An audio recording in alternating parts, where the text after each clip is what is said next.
Olá, muito bom dia. Muito obrigado mais uma vez pela sua companhia. Está começando mais uma edição do programa Agronegócio e eu desejo a você paz e saúde. E no programa de hoje nós vamos falar de um deputado federal que quer proibir o uso de financiamento público ao MST.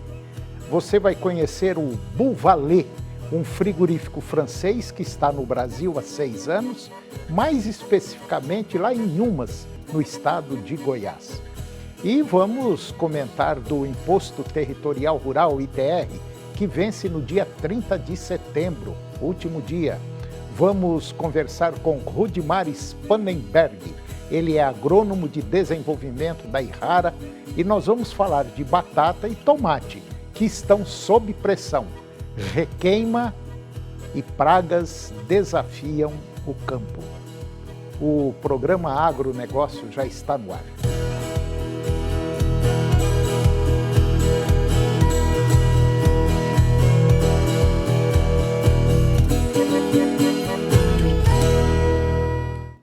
Eu começo o programa de hoje falando do Imposto Territorial Rural, ITR 2025. Produtores rurais de todo o Brasil têm até o dia 30 de setembro para entregar a declaração do Imposto Territorial Rural, conforme a Receita Federal. A obrigação vale para todos os proprietários ou possuidores de imóveis rurais, independente do tamanho da área.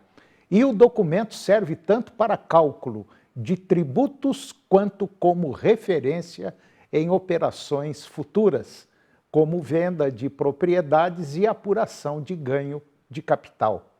Entre as novidades está o envio digital da declaração diretamente pelo site da Receita Federal, o que garante mais agilidade e praticidade. Para pessoas jurídicas, o processo exige certificado digital, reforçando a segurança. Outro ponto importante é o valor da terra nua, que deve ser informado de acordo com a tabela de cada prefeitura. Divergências podem resultar em multas e também ajustes.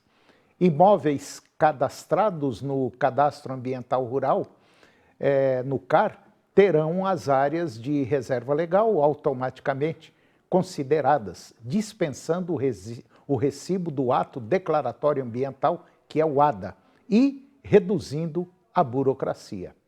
Especialistas alertam que erros em dados cadastrais, classificação de áreas ou valores podem gerar questionamentos da Receita.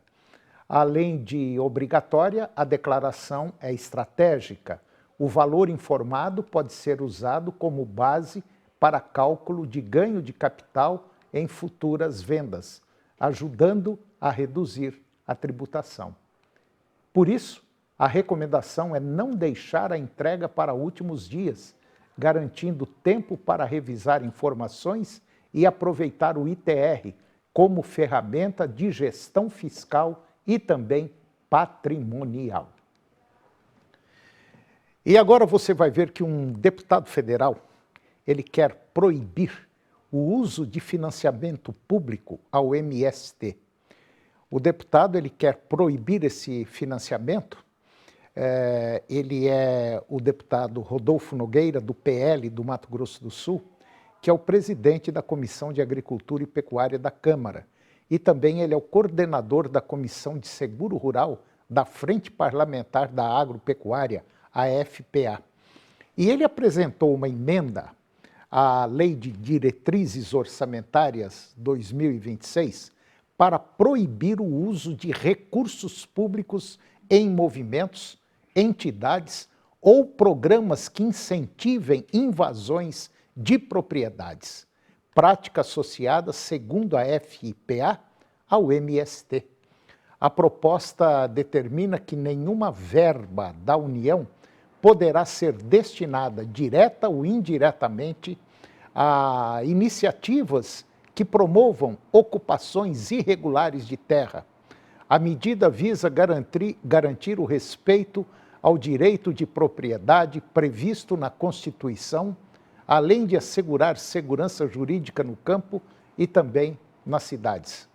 Segundo o deputado, a emenda protege produtores rurais que cumprem a lei e reforça a responsabilidade na aplicação do orçamento da União.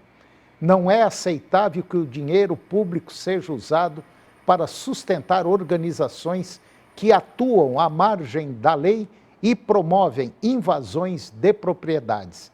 Essa emenda é um passo fundamental para proteger o produtor que cumpre a lei, gerar justiça social dentro da ordem constitucional e fortalecer a responsabilidade na aplicação do orçamento da União. O texto também ressalta a relevância do setor agropecuário, responsável por grande parte da economia brasileira, geração de empregos e segurança alimentar. Permite que recursos públicos cheguem a entidades ligadas a invasões de terra e, segundo o texto, considerando um desvio de finalidade e afronta ao interesse coletivo. A emenda ela foi aprovada na Comissão de Agricultura e Pecuária e seguirá agora para análise da Comissão Mista de Orçamento. E agora você vai conhecer o Bovalet. Bovalet é um frigorífico francês que está aqui no Brasil há 6 anos, mas instalado no estado de Goiás, na cidade de Inhumas. Confira.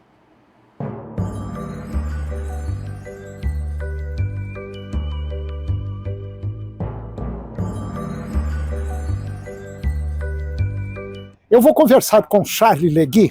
O Charles Legui é o CEO de uma empresa frigorífica muito importante, principalmente na Europa, na União Europeia. E agora está no Brasil há 6 anos e vem fazendo um trabalho sensacional. É uma empresa que vem crescendo acima do projetado. Por quê? Porque é uma empresa que está levando a coisa a séria e com quase toda certeza, e é uma empresa que vem tendo habilitações acima do normal. É mais ou menos isso? Exatamente, exatamente. Nós temos que saber que transformamos um frigorífico dedicado à carcaça para o mercado interno a um frigorífico exportador. E hoje vendemos 70% de nossa produção fora do Brasil. China em primeiro lugar, mas também Algéria, Filipinas, Singapura, Hong Kong, Egito, um monte de lugar. Tá, então, de maneira geral, o Bovalet é um frigorífico especializado na exportação e automaticamente vocês precisam de um animal diferenciado, correto? Exatamente, para o mercado chinês é relativamente conhecido dos produtores, tem que ter um animal jovem de 4 dentes. Então é nosso principal destino, mas também atendemos o mercado interno com grande rede e grande entidade, que eu não posso falar aqui, mas que eu gostaria, mas eu não vou fazer. Tá, mas automaticamente vocês precisam de animais jovens. Sim. Agora, aqui em Goiás, é possível, está conseguindo, vamos dizer assim, suprir as necessidades de exportação? Sim. Para nós, não encontramos uma terra boa e fértil para nosso negócio. Fomos bem recebidos no Goiás, com gente profissional, acolhedor, e está indo na frente. Agora, em relação a essa qualidade de carne, como é que você está vendo essa qualidade que vocês precisam para exportação? Não, está evoluindo. Nós temos animal cada vez mais jovem e com um bom peso. Mais ou menos buscamos um animal já de 20 arroba, em média, que nós precisamos para a indústria. Você acredita que esse é um mercado, é um nicho de mercado que está em crescimento e que é uma estrada de mão dupla, ou seja, tanto vai quanto vem? Podemos ter certeza absoluta que esse nicho de mercado de animal jovem vai continuar crescendo? Não vejo mudar. Não vejo mudar isso. Também a vantagem de um animal precoce é que a carne fica macia. Então abre as portas do consumidor do mundo inteiro. E é um mercado exigente, né? Obviamente. Falamos da proteína mais cara que existe, então quem paga mais sempre tem uma exigência maior. O futuro da pecuária brasileira está no rumo certo? Espero que sim, estou aqui para isso. Eu acredito no Brasil. Eu acho que estamos no rumo certo. O Brasil está se desenvolvendo muito bem nos últimos anos, mesmo décadas, podemos falar. Teve grandes avanços no Brasil e, sobretudo, tem um potencial ainda enorme a explorar. Então, é uma terra que é acolhedora, vou me repetir, sobretudo Goiás, mas promissor. Esses animais que vocês recebem já são frutos de cruzamento industrial, por exemplo, Limousin com Nelore, Angus com Nelore, ou são basicamente animais voltados só para a raça Nelore? Principalmente é Nelore, a base, o Brasil é o Nelore, mas aparece cada vez um pouco mais o Tricross. Então é interessante para nós a indústria, porque muitas vezes tem um rendimento da carcaça melhor para nós.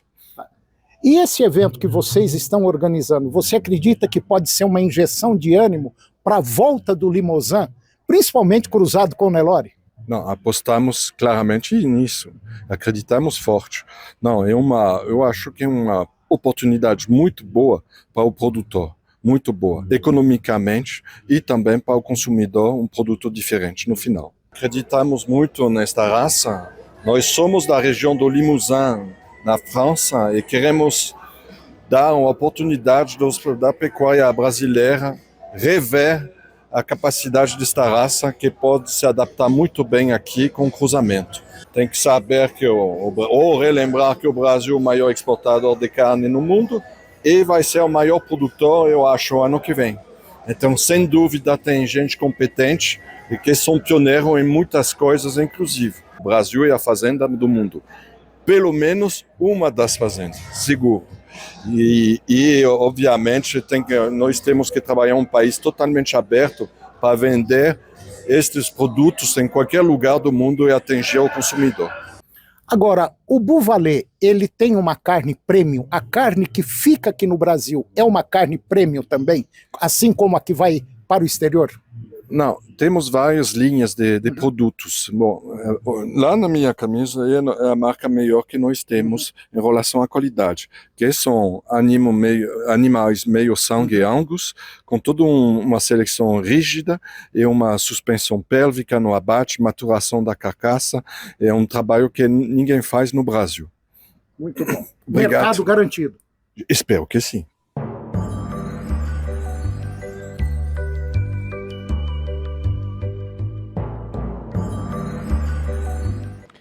E depois do intervalo, eu vou conversar com Rudimar Spannenberg.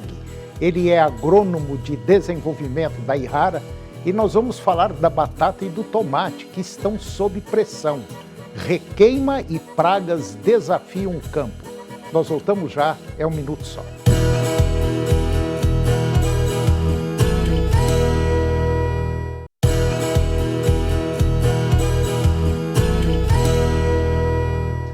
Nós estamos de volta e agora nós vamos falar um pouquinho do mercado, de um projeto, vamos dizer assim, que propõe a pulverização foliar à base de fipronil.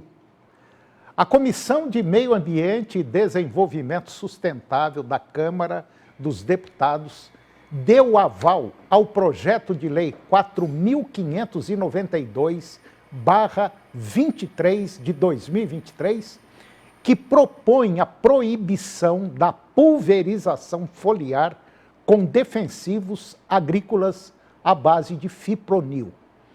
Essa proposta, que ainda será analisada pela Comissão de Constituição e Justiça e de Cidadania, reacende o debate sobre os riscos ambientais e também a saúde humana associados ao produto. O fipronil é um inseticida amplamente utilizado em cultivos de soja, milho e outras culturas, porém, sua ação não é seletiva. Ele também afeta abelhas e demais polinizadores fundamentais para a produtividade agrícola. O relator da matéria, que é o deputado Newton Tato, que é do PT de São Paulo, ele teve o seu parecer favorável. Ele argumenta que o fipronil figura entre os principais fatores relacionados à mortalidade de polinizadores e que existem estudos apontando vínculos entre o uso prolongado da substância e o surgimento de doenças como o mal de Parkinson entre agricultores. A proposta aprovada mantém a possibilidade de outras formas de aplicação do produto, como o tratamento de sementes, mas visa limitar os impactos sobre insetos benéficos e sobre o ecossistema. Por outro lado, o projeto enfrenta resistência entre representantes do agronegócio. A Comissão de Agricultura e Pecuária e Abastecimento e Desenvolvimento Rural já havia se posicionado contrária à matéria, com o argumento de que a restrição poderia dificultar o controle de pragas e elevar os custos de produção. Entidades ligadas ao setor defendem que o uso do fipronil seja feito com base em critérios técnicos, ressaltando a sua eficácia no manejo agrícola e alegando que a substituição por alternativas menos potentes pode gerar prejuízos produtivos. Como houve rejeição anterior, em uma das comissões, o projeto perdeu o caráter conclusivo e precisará passar por votação no plenário da Câmara. A proposta ainda vai depender de aprovação do Senado para ser convertida em lei. E agora eu vou conversar com Rudimar Spangenberg. O Rudimar Spangenberg, ele é agrônomo de desenvolvimento da Ihara, uma multinacional japonesa, e nós vamos falar da batata e do tomate, que estão sob pressão. Ou seja, requeima e pragas desafiam o campo. Rudimar Spangenberg, muito bom dia, muito obrigado pela sua presença, é um prazer tê-lo aqui para falar, vamos dizer assim, de duas culturas importantíssimas na mesa do brasileiro e também na economia nacional. Tudo bem? Tudo ótimo, bom dia, Antônio e seus ouvintes. É um prazer estar aqui com vocês para poder conversar sobre essa importante cultura que nós temos no Brasil, que são do grupo das solanáceas, né? Muito conhecidas como a batata e o tomate, que está certamente na mesa do brasileiro. Bom, Rudimar, nós temos assim, vamos dizer, para a população entender, vários tipos de batatas, né? É batata doce, a batatinha, a batata inglesa e tal. Nós temos também vários tipos de tomates. É o tomate salada, é o tomate saladete, enfim. Mas todas as duas culturas, tanto tomate quanto batata, elas realmente são muito suscetíveis a pragas e doenças, né? Como a gente vê aí no dia a dia, e precisa ser bem profissional para tocar essas duas culturas, né? Sem dúvida nenhuma, Antônio. Essas culturas que estão aí na mesa do brasileiro, né? Elas no campo, elas são agentes, né? De ter moléstias, como comumente a gente fala, né? Ou seja, doenças que podem acometer essas culturas e também o ataque de pragas, que numa intensidade bastante grande causam prejuízos econômicos, né? E podem até, se não bem controladas, chegar à mesa aí do brasileiro, chegar na gôndola, principalmente do supermercado, né? E aí a dona de casa, quando vai escolher uma batata lá, vê uma batata furadinha, geralmente ela não leva, né? Então ela fica lá, vai descarte, né? E então há uma perda também lá no mercado, né? Se a gente não controlar as doenças e pragas lá no campo. Hoje, quais seriam as principais pragas e doenças, por exemplo, da batata? Na cultura da batata, a gente vem destacando a doença chamada requeima. Ela é causada por um homiceto chamado Phytophthora infestans. Para ver a agressividade dessa doença, né, dentro da literatura é muito conhecido o grande problema que ela causou na Europa há 2 séculos atrás, entre os anos de 1845 a 1849, que foi a grande fome da Irlanda, né, onde que 25% da população sucumbiu devido à presença desse patógeno no campo. Então, a doença foi para o campo, devastou os batatais, né? E a base da alimentação dos europeus naquela época era a batata. Então, ocasionou essa falta de alimento, né? E essa até migração que houve, mas também muita perda de vida, né? Em torno de 25 milhões de pessoas foram acometidas aí por fome, né? E essa doença hoje, no Brasil, ela é presente em todas as regiões produtoras, tanto na cultura da batata quanto na cultura do tomate, né? E as condições predominantes que a gente tem é quando a gente tem umidade, ou seja, chuva, uma irrigação lá no campo, e uma temperatura mais fria. É o que a gente vem passando, né? E que nessas épocas do ano, no inverno, primavera, são mais presentes, ela se torna mais proeminente. Quer dizer, fazendo um resumo, isso que o senhor acabou de dizer aí, com essas mudanças climáticas, nós podemos ter aí um problema muito sério dentro de um futuro próximo? Sim, se não observado algumas condições, né? Ainda bem que hoje o ser humano, né, nós homens, estamos sabendo lidar melhor com essa doença, né? Então, através do que a gente chama de manejo integrado, adotando aí variedades que tenham mais resistência, cuidando das épocas de plantio, o controle de adubação, de irrigação, né? Mas principalmente fazendo uso de ferramentas químicas, né, como os defensivos agrícolas, que estão aí para que a gente tenha esse alimento em quantidade e qualidade na mesa. Eles são, então, agentes que protegem essa cultura, né, de elas serem acometidas não só por doença, mas também ataque de pragas, né, que também levam uma produção bastante grande aí no campo. A gente está percebendo, nós estamos percebendo que muitas pragas que eram de uma determinada cultura estão migrando para outras culturas. Então, isso significa dizer que tanto no tomate quanto na batata, são duas culturas importantes, a mesma praga e as mesmas doenças estão afetando as duas.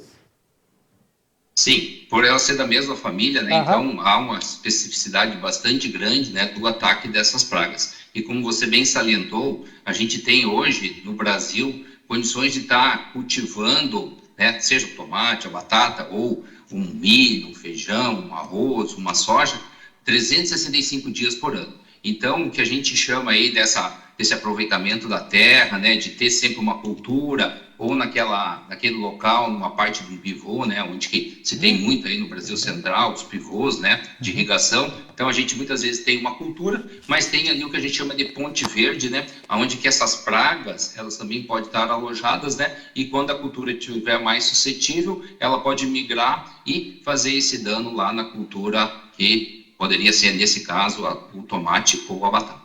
Bom, de maneira geral, o nosso produtor já está, vamos dizer assim, consciente desses problemas?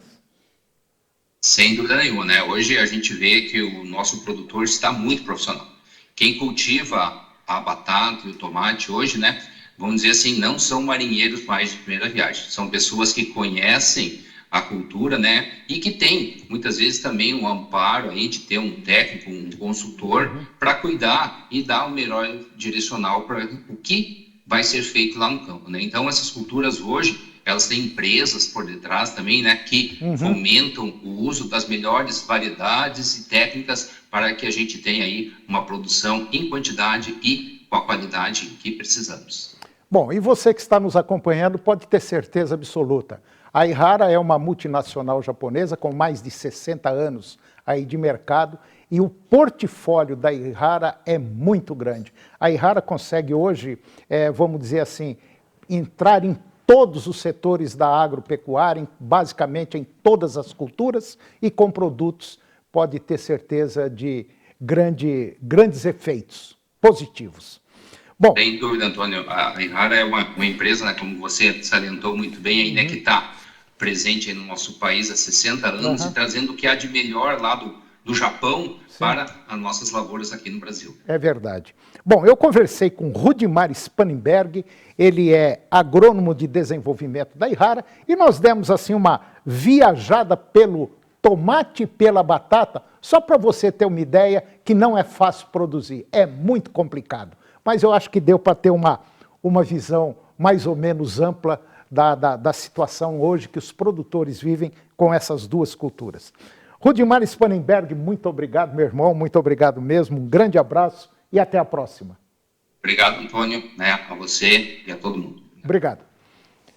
E o programa de hoje chegou ao fim. E eu termino o nosso programa com a seguinte frase: o egoísmo, ele não é amor por nós próprios, mas uma desvairada paixão por nós próprios. Muito obrigado pela sua companhia, que Deus os abençoe e até o próximo programa.